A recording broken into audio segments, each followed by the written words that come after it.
রহমতুল্লাহি ওয়া বারাকাতুহু। দেশ এবং বিদেশের সকল ভাইয়ের প্রতি আমার আন্তরিক শ্রদ্ধা, শুভেচ্ছা এবং ভালোবাসা। আমি আজকেও বরাবরের মতো আপনাদের সামনে একটি বিষয় নিয়ে আসছি। সেটা হচ্ছে আমি আহসান হাবিব পেয়ার সম্পর্কিত কিছু কথা বলবো আপনাদেরকে।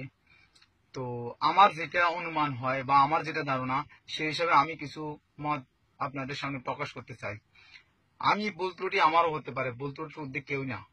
কোনো মানুষ, রক্তে মাংসে করা কোনো মানুষ ভুল ত্রুটির ঊর্ধ্বে না। আর বিশেষ করে যারা মিডিয়ার কাজ করে, সোশ্যাল মিডিয়াতে যারা কাজ করে, তাদের মধ্যে অসংখ্য ভুল ত্রুটি দেখা যায়, যা আসলে মোটেই সমীচীন না। কারো ভুলগুলো বিশেষ করে বড় করে ফলাও করা, প্রচার করা, এগুলো কারোর জন্য ঠিক না।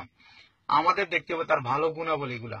তো ভালো গুণাবলীগুলা বেশি বেশি প্রচার করি, যেগুলো তিনি ভালো করছে, এটাই আমাদের কাজ হবে। আর একটা জিনিস কি দেখবেন, রক্তের পোষ দিলেই মানবিক দায়িত্ব পালন করা হয়ে যায় না, দায়িত্বের খেতাব পাওয়া যায় না। শুধু ফেসবুকে সেলিব্রিটি হওয়া যায়, কিন্তু যারা সত্যিকার রক্ত দেয় তারাই বুঝে এই জিনিসটার কতটুকু স্বস্তি মিলে। তো আসলে মূল বিষয় হচ্ছে, আমার যেটা প্রথমত সন্দেহ, তিনি তার জনপ্রিয়তার জন্য তার আইডি হ্যাকাররা হ্যাক করতে পারে, তার নামে অনেক বদনামও করতে পারেন। এটা হচ্ছে হ্যাকাররা হ্যাক করতে পারেন হয়তো। দ্বিতীয়ত হচ্ছে তার যে বয়সেই, এই বয়সে অনেক ভুল করতে পারে, প্রবৃত্তির ভুল অনুসরণের লোভ লালসা ডুবেও যেতে পারেন। এটা হচ্ছে দ্বিতীয় কারণ হইতে পারেন, আল্লাহ আলম। তৃতীয় হচ্ছে অনেক আলেমের দোষ না করেও বিভিন্ন ষড়যন্ত্রের পরে জেলে যায়। আর তিনিও কয় মাদ্রাস লাইনে লেখাপড়া করেছেন, যদিও কোনো ভুল করে থাকেন তবে তওবা করতে পারেন। আসলে আমি এই কথাটা দিয়ে এটাই বুঝতে চাইছি, আমরা বিগত সময়ে দেখেছি আল্লামা দেলোয়ার হোসেন সাইদির মতো একজন নন্দিত আলেম, একজন বড় মাপের একজন আলেম, ওনাকেও লুচ্চা বলে আখ্যা দিয়েছে আমাদের মিডিয়াগুলা, যেখানে ওনাকে লুচ্চা বলে বলা হয়েছে। সে অর্থে আরো অনেক আলেম ওলামার নামে বলতে পারবো, যারা মিডিয়ার মাধ্যমে মানহানি হয়েছে যাদের। তো এটা আমি বলতে পারবো। গত কিছুদিন আগে প্রথম আলো আল হাদিস নিয়ে ডক্টর আব্দুল্লাহ জাহাঙ্গীর রহিমাহুল্লাহ নিয়েও ভুল মন্তব্য করেছেন মিডিয়াতে। তো আসলে আমরা কি সেটা বিশ্বাস করব? কখনোই না, এগুলো উচিত না। মিডিয়া অনেক কিছুই বলতে পারে, মিডিয়ার সব কথা বিশ্বাস করে করে আমরা ভালো মানুষদেরকে ঘৃণা করে আমাদের সমাজ থেকে বিতাড়িত করলে এই সমাজ একবার পাপে ভরপুর হয়ে যাবে। তো আসলে এ ব্যাপারে আমাদের মনে রাখতে হবে, আমরা কেউ ভুল ত্রুটি মুক্ত নয়। আল্লাহ তার প্রতিটা বান্দাকে তওবা করার সুযোগ দেন, আর আমরা তওবা করলে আল্লাহ খুশি হন। এ ব্যাপারে আল্লাহ সুবহানাহু ওয়া তাআলা কোরআনে বলেন, হে আমার বান্দারা, তোমরা যারা নিজের আত্মার উপর জুলুম করেছো, আল্লাহর রহমত থেকে নিরাশ হয়ো না। নিশ্চয় আল্লাহ সকল গুনাহ মাফ করেন, নিঃসন্দেহে তিনি অধিক ক্ষমাশীল মেহেরবান। সূরা জুমার আয়াত 53। এই আয়াত অনুযায়ী আল্লাহ রহমত থেকে নিরাশ হওয়া নিষিদ্ধ বা কুফরি। আপনি এই আয়াত থেকে বুঝে যাইতেছে যে আমরা আল্লাহর আশা থেকে নিরাশ হওয়ার কোনো সুযোগ নাই। যত বড়ই পাপ করি না কেন, আল্লাহর কাছে ক্ষমা চাওয়ার সুযোগ আছে, তওবা করে ফিরে আসার সুযোগ আছে ইনশাআল্লাহ। আমিও এটাই মনে করব, আহসান হাবিব পেয়ার যদিও কোনো ভুল ত্রুটি করে থাকেন, উনি তওবা করে আবার ফিরে আসবেন, এটাই আমি চাই। তো ওনার ব্যাপারে আমি আর বেশি কিছু বলতে চাই না। আমি বলতে চাই, মিডিয়ার সব কথায় বিশ্বাস করার সুযোগ নেই। হ্যাঁ, একেবারে অবিশ্বাস করে সুরে ফেলা দেওয়ারও কোনো সুযোগ নেই। তো আমাদের এই ব্যাপারে মধ্যপন্থা অবলম্বন করতে হবে। সোশ্যাল মিডিয়াতে, ফেসবুকে, যাবতীয় মিডিয়াগুলোতে আমরা অপপ্রচার থেকে বেঁচে থাকার জন্য আমরা কি করব, সেটা সত্যিকার জিনিসটা আমরা খুঁজে বের করার চেষ্টা করব। আরেকটা জিনিস রাসূল সাল্লাল্লাহু আলাইহি সাল্লাম বলেছিলেন, বলেছেন যে যে কোনো ব্যক্তি কোনো খবর শুনলো, সেটা যাচাই না করে অন্যের কাছে প্রচার করলো, সে একটা এই জন্যই মিথ্যাবাদী হওয়ার আশঙ্কা থাকি যায়। এটা একটা মিথ্যা প্রচারও হইতে পারে। তো অতএব আমরা শোনা কথা প্রচার থেকে, মিডিয়ার কথা প্রচার থেকে আমরা বিরত থাকতে হবে। এ ব্যাপারে আমাদেরকে যথেষ্ট সাবধানতার সাথে এগুলা চিন্তা গবেষণা করি প্রচার করতে হবে। এর বেশি কিছু করা সম্ভব না আমাদের জন্য। তো আমি এই ব্যাপারে আর একটু কিছু যোগ করতে চাই। আসলে আমি লিটন গাজী ভাই সম্পর্কে কিছু কথা বলতে চাই। উনি সম্প্রতি উনি সৌদি থাকেন। সৌদি থেকে উনি সোশ্যাল মিডিয়াতে ওনার মাশাআল্লাহ খুব ভালো একটা দখল আছে।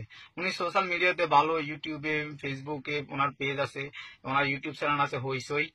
তো ওইখান থেকে উনি খুব ভালো লাইভ ভিডিও গুলো সমসাময়িক বিষয়ের উপর উনি কথা বলে থাকেন।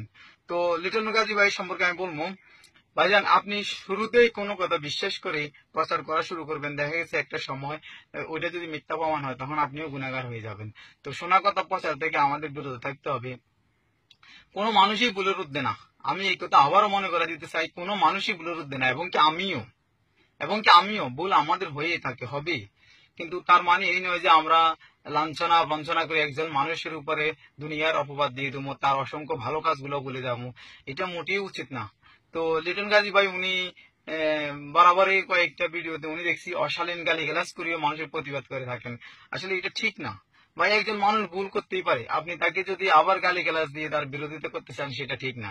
আপনি তাকে সুন্দর সাবলীল ভাষায় তাকে বোঝাতে পারেন, এটা হচ্ছে আপনার বুদ্ধিমানের কাজ। আমি মনে করি আপনি এই ধরনের কাজে করে যাবেন সামনে ইনশাল্লাহ। তো আপনার প্রতি আমার বিশেষ ভালোবাসা এবং দোয়া রইল। এই ধরনের সামাজিক কাজগুলা আপনি সমাজ বিরোধী কাজগুলা, যারা সমাজ বিরোধী, দেশ বিরোধী, ইসলাম বিরোধী কাজ করে তাদের নামে আপনার প্রচার থাকবে ইনশাল্লাহ, আপনি করবেনই, তাদের বিরুদ্ধে আপনি প্রচার প্রচারণা করবেনই। কিন্তু কখনো এই প্রচার প্রচারণা করতে যাইয়া মিথ্যার আশ্রয় নেবেন না, কাউকে হেয় প্রতিপন্ন করার জন্য গালি দিবেন না, এই জিনিসগুলো মোটেই উচিত না। আর এখানে আল্লাহ রাসূল সাল্লাল্লাহু আলাইহি ওয়াসাল্লাম স্পষ্ট বলছে যে কোন মুসলিমকে গালি দেয় সে ফাসিক। ফাসিক কি করলো? তাহলে আপনি কেন একজন মুসলিমকে গালি দিবেন? আর ওনার সম্পর্কিত আপনি তথ্য নেওয়ার তো কোনো দরকার নাই। যেখানে মিডিয়া তথ্য নিতেছে, আইন শৃঙ্খলা বাহিনী বিচার নিয়ে করতেছে, এখনো প্রমাণিত হয় নাই, এখনো প্রমাণিত হয়নি কোনো অপরাধ। বাংলাদেশের ভারতের মিডিয়ার মতো অপরাধ প্রমাণ হওয়ার আগে আমরা বিচার শুরু করে দিলে তো হবে না। আগে ওনাকে অ্যারেস্ট করেছে, মিডিয়া ওনার উপরে দোষ দিছে, আগে সেটা অপরাধ প্রমাণ হোক। আপনি আমাদের পার্শ্ববর্তী দেশ ভারতে দেখবেন, ওইখানে অসংখ্য মন্দিরের যারা মন্দিরে কাজ করেন বা ব্রাহ্মণ পূজারী, এদেরকে মাঝে মধ্যে অ্যারেস্ট করা হয়। অ্যারেস্ট করে অপরাধ প্রমাণ হওয়ার আগে সবাই এভাবে মিডিয়াতে যাবে বলে তো হবে না। একজন আলেম হোক, একজন মানুষ হোক, যেই হোক, তার ভুল হতেই পারে, অপরাধ প্রমাণিত হোক, এরপরে আপনারা সবাই মন্তব্য করবেন তার সম্পর্কে, সেটাই উত্তম না? তো পরিশেষে আর কি বলবো, শেষ কথা হলো সত্য মিথ্যা সঠিক জানতে আরো কিছুদিন অপেক্ষা করবো ইনশাল্লাহ। আমি আশা করি এমন সুন্দর একটা মানুষ যেন ধোঁকাবাজ না হন, সবার কাছে আমি এই আশাটাই ব্যক্ত করি। তো আরেকটা কথা না বললেই না হয়, যেটা হচ্ছে উনি কিছু সামাজিক কাজ করে থাকেন, জনকল্যাণমূলক কাজগুলো করে থাকেন। আর কিছু কিছু ভাষায় ওনাকে এভাবে বলা যায় ফ্রিল্যান্সার সাংবাদিক। তো ওইখানে উনি নাকি কিছু টাকা আত্মসাৎ করেছেন। আসলে আত্মসাতের ব্যাপারটা হইতে পারে, মনে হইতে পারে যে উনি কিছু এই সমস্ত দানের টাকা ওনার ব্যক্তিগত কাজে লাগাইছেন, এটা লাগানো স্বাভাবিক। যেহেতু উনি এখানে ইনভেস্ট করতেছে, ভিডিও গুলো করতেছে, বিভিন্ন জায়গায় প্রচার করতেছে, এখানে ওনার কিছু সময় যাইতেছে, হয়তো উনি এখান থেকে কিছু টাকা আত্মসাৎ করেছেন। তবে এ ব্যাপারেও সঠিক যদি তথ্য প্রমাণ না আসে, বিশ্বাস করার কোনো সুযোগ নাই। তো পরিশেষে আমি সব ভাইদের কাছে আমার ভুল ত্রুটির জন্য ক্ষমা চাইতেছি। আমার অনেক ভুল হইতে পারে এখানে, তো ভুলগুলা ক্ষমা দিয়ে সুন্দর দৃষ্টিতে দেখবেন। আর কোনো ভুল ত্রুটি হইলে কমেন্টে সেগুলো জানাবেন, আর শেয়ার করে সবাইকে শোনার সুযোগ করে দিবেন। আসসালামু আলাইকুম রহমতুল্লাহ। সবাই দীর্ঘায়ু কামনা করি।